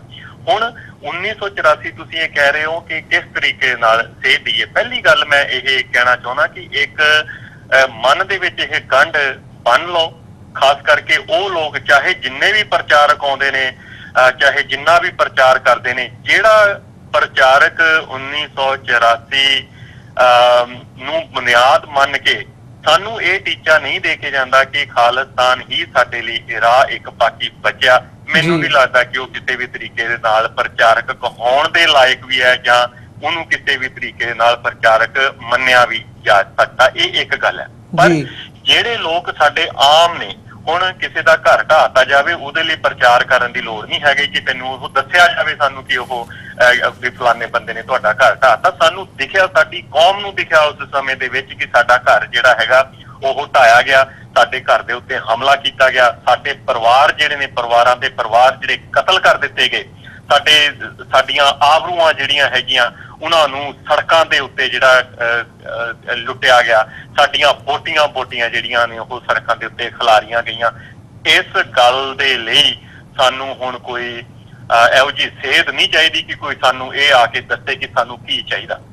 ਹਾਂ, ਸਾਨੂੰ ਕੀ ਕਰਨਾ ਪਏਗਾ? ਪਹਿਲੀ ਗੱਲ ਮੈਨੂੰ ਇਹ ਲੱਗਦਾ ਹੈ ਕਿ ਸਾਨੂੰ ਇਹ ਕਰਨੀ ਪਏਗੀ ਕਿ ਉਸ ਚੀਜ਼ ਨੂੰ ਆਧਾਰ ਬਣਾ ਕੇ, ਉਸ ਚੀਜ਼ ਨੂੰ ਆਪਣੇ ਦਿਲਾਂ ਦੇ ਵਿੱਚ ਨਾਸੂਰ ਵਾਂਗ ਸਾਨੂੰ ਉਹ ਪਾਲਣਾ ਚਾਹੀਦਾ। ਮੈਂ ਇਹ ਕਹੂੰਗਾ ਕਿ ਪਾਲਣਾ ਚਾਹੀਦਾ। ਜਿਹੜੇ ਲੋਕ ਇਹ ਕਹਿੰਦੇ ਨੇ, ਇਹ ਕਹਿ ਕੇ ਉਸ ਚੀਜ਼ ਦਾ ਇਲਾਜ ਕਰਨ ਦੀ ਕੋਸ਼ਿਸ਼ ਕਰਦੇ ਨੇ, ਮੈਂ ਇਹ ਸੋਚਦਾ ਕਿ ਉਹ ਇਸ ਗੱਲ ਦਾ ਇਲਾਜ ਨਹੀਂ ਕਰ ਰਹੇ, ਉਹ ਸਗੋਂ ਇਸ ਨਾਸੂਰ ਦੀਆਂ ਜੜ੍ਹਾਂ ਨੂੰ ਹੋਰ ਅੰਦਰ ਤੱਕ ਸਾਨੂੰ ਕੈਂਸਰ ਦੇ ਵਾਂਗ ਸਾਡੇ ਅੱਗੇ ਫੈਲਾ ਰਹੇ ਨੇ ਕਿ ਇੱਕ 1984 ਹੋ ਗਿਆ, ਉਹ ਤੋਂ ਬਾਅਦ ਹੋਰ 1984 ਵਾਪਰਨਗੇ। ਅੱਜ ਸਾਡੇ ਸਾਹਮਣੇ ਜਿਹੜੀਆਂ ਨਾਰਥ ਈਸਟ ਦੇ ਵਿੱਚ, ਜੋ ਮੇਘਾਲਿਆ ਦੇ ਵਿੱਚ ਜੋ ਸਿੱਖਾਂ ਦੇ ਨਾਲ ਜੋ ਬਦਕਲਾਮੀਆਂ ਜਾਂ ਜਿਹੜੀਆਂ ਬਦਜ਼ਿਆਦਤੀਆਂ ਜਿਹੜੀਆਂ ਉਹ ਕੀਤੀਆਂ ਗਈਆਂ ਸਾਡੇ ਸਾਹਮਣੇ ਨੇ, ਉਹ ਸੰਕੇਤ ਨੇ। ਚਾਹੇ ਕਿ ਉਹ ਵੱਡਾ ਰੂਪ ਨਹੀਂ ਧਾਰਨ ਕਰ ਸਕੇ, ਪਰ ਉਹਨਾਂ ਦੀ ਮਾਨਸਿਕਤਾ, ਉਹਨਾਂ ਦੇ ਅੰਦਰਲਾ ਜਿਹੜਾ ਜ਼ਹਿਰ ਆ, ਉਹ ਕਿਸੇ ਵੀ ਸਮੇਂ ਕਿਸੇ ਵੀ ਥਾਂ ਦੇ ਉੱਤੇ ਫੁੱਟ ਸਕਦਾ। ਇਹ ਨਾ ਤੁਸੀਂ ਸੋਚੋ ਵੀ ਉਹ ਦਿੱਲੀ ਦੇ ਵਿੱਚ 84 ਹੈਪਨ ਹੋ ਗਿਆ ਤੇ ਉਹ ਤੋਂ ਬਾਅਦ ਜਿਹੜਾ ਹੈਗਾ ਉਹ ਨਹੀਂ ਹੋਣਾ। ਉਹਨਾਂ ਨੂੰ ਜਿੱਥੇ ਕਿਤੇ ਵੀ ਉਹ ਮੌਕਾ ਮਿਲਿਆ, ਉਹਨਾਂ ਨੇ ਤੁਹਾਡੀਆਂ ਗਰਦਨਾਂ ਉਹਨਾਂ ਨੇ ਲਾਉਣੀਆਂ ਹੀ ਲਾਉਣੀਆਂ। ਉਹਨਾਂ ਨੇ ਜਿੱਥੇ ਵੀ ਮੌਕਾ ਮਿਲਿਆ ਤੁਹਾਨੂੰ ਉਹਨਾਂ ਨੇ ਲੁੱਟਣਾ ਹੀ ਲੁੱਟਣਾ। ਹੁਣ ਮੈਂ ਇਸੇ ਚੀਜ਼ ਨੂੰ ਆਧਾਰ ਬਣਾ ਕੇ ਮੈਂ ਇਹ ਗੱਲ ਅੱਗੇ ਤੁਹਾਡੇ ਉਹ ਰੱਖਣਾ ਚਾਹੁੰਦਾ ਵੀ ਮੰਨ ਲਓ ਜੇ ਇਹੀ ਚੀਜ਼ ਪੰਜਾਬ ਦੇ ਵਿੱਚ ਭਈਆਂ ਨਾ ਕੀਤੀ ਹੁੰਦੀ ਸਿੱਖਾਂ ਨੇ, ਤੇ ਉੱਥੇ ਕੀ ਮਾਹੌਲ ਹੋਣਾ ਸੀਗਾ? ਕਦੀ ਇਮੈਜਿਨ ਕਰਨ ਦੀ ਅਸੀਂ ਕੋਸ਼ਿਸ਼ ਕੀਤੀ ਆ। ਸਾਨੂੰ ਹਰ ਥਾਂ ਕੁੱਟਿਆ ਜਾਂਦਾ। ਸਾਨੂੰ ਗੁਜਰਾਤ ਦੇ ਵਿੱਚ ਅਸੀਂ ਜ਼ਮੀਨਾਂ ਜਿਹੜੀਆਂ ਨੇ ਉਹ ਵਾਹਣਯੋਗ ਕੀਤੀਆਂ, ਉੱਥੋਂ ਸਾਨੂੰ ਜਿਹੜਾ ਹੈਗਾ ਬੇਕਾਰ ਕਰ ਦਿੱਤਾ ਗਿਆ। ਸਾਨੂੰ ਯੂਪੀ ਦੇ ਵਿੱਚ ਊਧਮ ਸਿੰਘ ਨਗਰ ਦੇ ਵਿੱਚ ਅਸੀਂ ਜ਼ਮੀਨਾਂ ਜਿਹੜੀਆਂ ਨੇ ਜ਼ਰਖੇਜ਼ ਕੀਤੀਆਂ, ਉੱਥੇ ਸੀਲਿੰਗ ਲਾ ਦਿੱਤੀ ਗਈ। ਅਸੀਂ ਤਰਾਈ ਦਾ ਇਲਾਕਾ ਜਿਹੜਾ ਹੈਗਾ ਜੰਗਲਾਂ ਤੋਂ ਜਿਹੜਾ ਉਹਨਾਂ ਨੂੰ ਜ਼ਰਖੇਜ਼ ਕੀਤਾ, ਉਹ ਜਿਹੜੀਆਂ ਮਾੜੀਆਂ ਜ਼ਮੀਨਾਂ ਸੀ ਉਹਨਾਂ ਨੂੰ ਜ਼ਰਖੇਜ਼ ਕੀਤਾ। ਉਸ ਤੋਂ ਬਾਅਦ ਸਾਨੂੰ ਉੱਥੋਂ ਵੀ ਭਜਾ ਦਿੱਤਾ ਗਿਆ। ਹੁਣ ਮੇਘਾਲਿਆ ਦੇ ਵਿੱਚ ਜਿਹੜੇ ਸਾਡੇ ਲੋਕ 7-7, 8-8 ਦਹਾਕਿਆਂ ਤੋਂ ਉੱਥੇ ਬੈਠੇ ਹੋਏ ਸਨ, ਇੱਕ ਸਦੀ ਤੋਂ ਉੱਥੇ ਬੈਠੇ ਹੋਏ ਸਨ, ਅੱਜ ਤੁਸੀਂ ਉਹਨਾਂ ਦਾ ਹਾਲ ਦੇਖ ਲਓ। ਆਉਣ ਵਾਲੇ ਸਮੇਂ ਦੇ ਵਿੱਚ ਉਹਨਾਂ ਨੇ ਉੱਥੋਂ ਵੀ ਤੁਹਾਨੂੰ ਕੱਢਣਾ, ਤੇ ਇਹ ਇੱਥੇ ਖਤਮ ਨਹੀਂ ਹੋਣੀ। ਜੇ ਤੁਸੀਂ ਇਹ ਸੋਚਦੇ ਹੋ ਕਿ ਮੇਘਾਲਿਆ ਦੇ ਵਿੱਚੋਂ ਖਤਮ, ਤੁਸੀਂ ਆਉਣ ਵਾਲੇ ਸਮੇਂ ਦੇ ਵਿੱਚ ਇਹ ਦੇਖੋ ਕਿ ਇਹ ਜਿਹੜੀਆਂ ਚੀਜ਼ਾਂ ਨੇ ਉਹ ਸਾਡੇ ਨਾਲ ਪੰਜਾਬ ਦੇ ਵਿੱਚ ਵੀ ਵਾਪਰਨਗੀਆਂ। ਸੋ ਕੋਈ ਵੀ ਵਿਅਕਤੀ ਕਿਸੇ ਵੀ ਤਰੀਕੇ ਦੇ ਨਾਲ ਖਾਲਿਸਤਾਨ ਦੇ ਵੱਲ ਵੱਧ ਰਿਹਾ, ਮੈਂ ਇਹ ਚਾਹੁੰਦਾ ਕਿ ਸਾਡੇ ਜਿਹੜੇ ਲੋਕ ਨੇ ਉਹਨਾਂ ਸਾਰੀਆਂ ਕੋਸ਼ਿਸ਼ਾਂ ਦਾ ਜਿਹੜਾ ਉਹਨਾਂ ਨੂੰ ਸਮਰਥਨ ਕਰਨਾ ਚਾਹੀਦਾ। ਔਰ ਜੇ ਮੈਨੂੰ ਤੁਸੀਂ ਇਹ ਸਵਾਲ ਕਰਦੇ ਹੋ ਕਿ ਕੋਈ ਇੱਕ ਨਕਾਤੀ ਪ੍ਰੋਗਰਾਮ ਦਿੱਤਾ ਜਾਵੇ ਤੇ ਮੇਰਾ ਖਿਆਲ ਹੈ ਕਿ ਮੈਂ ਬਿਲਕੁਲ ਇਸ ਉੱਤਰ ਦੇਣ ਦੇ ਅਸਮਰਥ ਹਾਂ ਕਿ ਮੈਂ ਤੁਹਾਨੂੰ ਇੱਕ ਨਕਾਤੀ ਕੋਈ ਪ੍ਰੋਗਰਾਮ ਦੇ ਸਕਾਂ। ਜਿੱਥੇ ਕਿਤੇ ਵੀ ਤੁਹਾਡਾ ਹਿੰਦੁਸਤਾਨੀ ਹਕੂਮਤ ਦਾ ਵਿਰੋਧ ਕਰਨ ਦਾ ਤੁਹਾਨੂੰ ਉਹ ਮੌਕਾ ਮਿਲਦਾ, ਉੱਥੇ ਤੁਸੀਂ ਵਿਰੋਧ ਕਰੋ। ਉਹਨਾਂ ਲੋਕਾਂ ਨੂੰ ਤੁਸੀਂ ਕਨਫਰੰਟ ਕਰੇ, ਉਹਨਾਂ ਲੋਕਾਂ ਨੂੰ ਤੁਸੀਂ ਚੁਣੌਤੀਆਂ ਦਿਓ। ਜਿੱਥੇ ਕਿਤੇ ਵੀ ਲੋਕ ਤੁਹਾਨੂੰ ਮਿਲਦੇ ਨੇ ਜਿਹੜੇ ਇਹ ਕਹਿੰਦੇ ਨੇ ਕਿ ਹਾਂ ਭਾਈ ਸਾਨੂੰ ਉਹ ਚੀਜ਼ਾਂ ਭੁੱਲ ਜਾਣੀਆਂ ਚਾਹੀਦੀਆਂ, ਸਾਨੂੰ ਦੇਸ਼ ਦੀ ਏਕਤਾ ਅਖੰਡਤਾ ਦੇ ਵਿੱਚ ਯੋਗਦਾਨ ਪਾਉਣਾ ਚਾਹੀਦਾ, ਉਸ ਚੀਜ਼ ਨੂੰ ਤੁਸੀਂ ਜਿੱਥੇ ਕਿਤੇ ਵੀ ਸਾਡੇ ਆਮ ਬੰਦੇ, ਕਿਉਂਕਿ ਜਿੰਨੀ ਦੇਰ ਤੱਕ ਅਸੀਂ ਆਮ ਬੰਦੇ ਜਿਹੜੇ ਆ ਇਸ ਪਾਸੇ ਵੱਲ ਚੇਤਤ ਨਹੀਂ ਹੁੰਦੇ ਉਨੀ ਦੇਰ ਤੱਕ ਕੋਈ ਬਹੁਤ ਜ਼ਿਆਦਾ ਫਰਕ ਨਹੀਂ ਪੈਣਾ। ਸੋ ਇੱਕ ਗੱਲ ਆਪਣੇ ਮਨ 'ਚ ਧਾਰ ਲਓ ਸਾਰੇ ਜਾਣੇ, ਸਾਰੇ ਸਿੱਖ ਜਿਹੜੇ ਪੰਜਾਬ ਦੇ ਨਾਲ ਪਿਆਰ ਕਰਦੇ ਨੇ ਜਾਂ ਜਿਹੜੀ ਆਪਣੀ ਅਡਰੀ ਕੌਮ ਦੇ ਨਾਲ ਪਿਆਰ ਕਰਦੇ ਨੇ, ਇੱਕ ਗੱਲ ਇਸ ਚੀਜ਼ ਨੂੰ ਧਾਰ ਲਓ ਕਿ ਖਾਲਿਸਤਾਨ ਤੋਂ ਬਗੈਰ ਸਿੱਖਾਂ ਦੇ ਲਈ ਨਾ ਆਰਥਿਕ ਤੌਰ ਤੇ, ਨਾ ਬੋਲੀ ਦੇ ਤੌਰ ਤੇ, ਨਾ ਸੱਭਿਆਚਾਰਕ ਤੌਰ ਤੇ, ਨਾ ਧਾਰਮਿਕ ਤੌਰ ਤੇ, ਨਾ ਰਾਜਨੀਤਿਕ ਤੌਰ ਦੇ ਉੱਤੇ ਸਾਨੂੰ ਕੋਈ ਵੀ ਇਨਸਾਫ ਮਿਲੇਗਾ। ਜੀ ਹਰਪ੍ਰੀਤ ਸਿੰਘ ਜੀ, ਤੁਹਾਡਾ ਬਹੁਤ-ਬਹੁਤ ਧੰਨਵਾਦ। ਇਸ ਸਾਰੇ ਇਸ਼ੂ ਦੇ ਉੱਪਰ ਤੁਸੀਂ ਆਪਣਾ ਸਮਾਂ ਕੱਢ ਕੇ ਸਾਡੇ ਨਾਲ ਵਿਚਾਰਾਂ ਦੀ ਸਾਂਝ ਪਾਈ ਹੈ। ਅੱਜ ਦੇ ਸ਼ੋਅ ਦੇ ਵਿੱਚ ਤੁਹਾਡੇ ਕੋਲੋਂ ਇੱਥੇ ਹੀ ਇਜਾਜ਼ਤ ਚਾਹਾਂਗੇ ਜੀ। ਬਹੁਤ-ਬਹੁਤ ਧੰਨਵਾਦ ਤੁਹਾਡਾ। ਫਤਿਹ ਦੀ ਸਾਂਝ ਪਾਈਏ। ਵਾਹਿਗੁਰੂ ਜੀ ਕਾ ਖਾਲਸਾ, ਵਾਹਿਗੁਰੂ ਜੀ ਕੀ ਫਤਿਹ ਜੀ। ਜੀ ਵੀਰ ਜੀ, ਬਹੁਤ-ਬਹੁਤ ਧੰਨਵਾਦ। ਵਾਹਿਗੁਰੂ ਜੀ ਕਾ ਖਾਲਸਾ, ਵਾਹਿਗੁਰੂ ਜੀ ਕੀ ਫਤਿਹ। ਵਿਊਅਰਸ, ਉਮੀਦ ਕਰਦੇ ਹਾਂ ਕਿ ਜਿਹੜੀ ਅੱਜ ਦੀ ਸਾਡੀ ਗੱਲਬਾਤ ਸੀ ਸਰਦਾਰ ਹਰਪ੍ਰੀਤ ਸਿੰਘ ਹੋਰਾਂ ਦੇ ਨਾਲ, ਉਹ ਤੁਹਾਨੂੰ ਜ਼ਰੂਰ ਪਸੰਦ ਆਈ ਹੋਵੇਗੀ। ਸੋ ਜਾਂਦੇ ਜਾਂਦੇ ਤੁਹਾਡੇ ਚਰਨਾਂ ਦੇ ਵਿੱਚ ਬੇਨਤੀ ਵੀ ਕਰਦੇ ਹਾਂ, TV84 ਨੂੰ ਅੱਗੇ ਵਧਾਉਣ ਦੇ ਲਈ, ਚੱਲਦਾ ਰੱਖਣ ਦੇ ਲਈ ਸਾਨੂੰ ਤੁਹਾਡੀ ਸਹਾਇਤਾ ਦੀ ਲੋੜ ਹੈ। TV84 ਨੂੰ ਡੋਨੇਟ ਕਰਨ ਦੇ ਲਈ ਤੁਸੀਂ ਸਾਡੀ ਵੈਬਸਾਈਟ www.tv84.tv ਤੇ ਜਾ ਕੇ ਸਾਨੂੰ ਡੋਨੇਟ ਕਰ ਸਕਦੇ ਹੋ ਤੇ ਮੰਥਲੀ ਡੋਨੇਸ਼ਨਸ ਦੇ ਲਈ ਪਲੈਜ ਕਰ ਸਕਦੇ ਹੋ। ਜੇ ਚੈੱਕ ਰਾਹੀਂ ਡੋਨੇਸ਼ਨਸ ਭੇਜਣੀਆਂ ਚਾਹੁੰਦੇ ਹੋ ਤਾਂ TV84 ਦੇ ਨਾਮ ਦਾ ਚੈੱਕ ਬਣਾ ਕੇ ਤੁਸੀਂ ਸਾਨੂੰ ਸਾਡੇ ਐਡਰੈਸ ਤੇ ਮੇਲ ਕਰ ਸਕਦੇ ਹੋ। 3601 37th Avenue, Long Island City, New York 11101। Website ਇੱਕ ਵਾਰ ਫਿਰ ਰਿਪੀਟ ਕਰਦੇ ਹਾਂ, www.tv84.tv। ਇਸੇ ਦੇ ਨਾਲ ਵਿਊਅਰਸ, ਅਸੀਂ ਅੱਜ ਦੇ ਪ੍ਰੋਗਰਾਮ ਦੇ ਵਿੱਚ ਤੁਹਾਡੇ ਕੋਲੋਂ ਇੱਥੇ ਹੀ ਇਜਾਜ਼ਤ ਚਾਹਾਂਗੇ। ਕੱਲ੍ਹ ਨੂੰ ਦੁਬਾਰਾ ਤੁਹਾਡੇ ਨਾਲ ਫਿਰ ਮੁਲਾਕਾਤ ਹੋਵੇਗੀ। ਤਦ ਤੱਕ ਲਈ ਇਜਾਜ਼ਤ ਦਿਓ ਜੀ। ਵਾਹਿਗੁਰੂ ਜੀ ਕਾ ਖਾਲਸਾ, ਵਾਹਿਗੁਰੂ ਜੀ ਕੀ ਫਤਿਹ।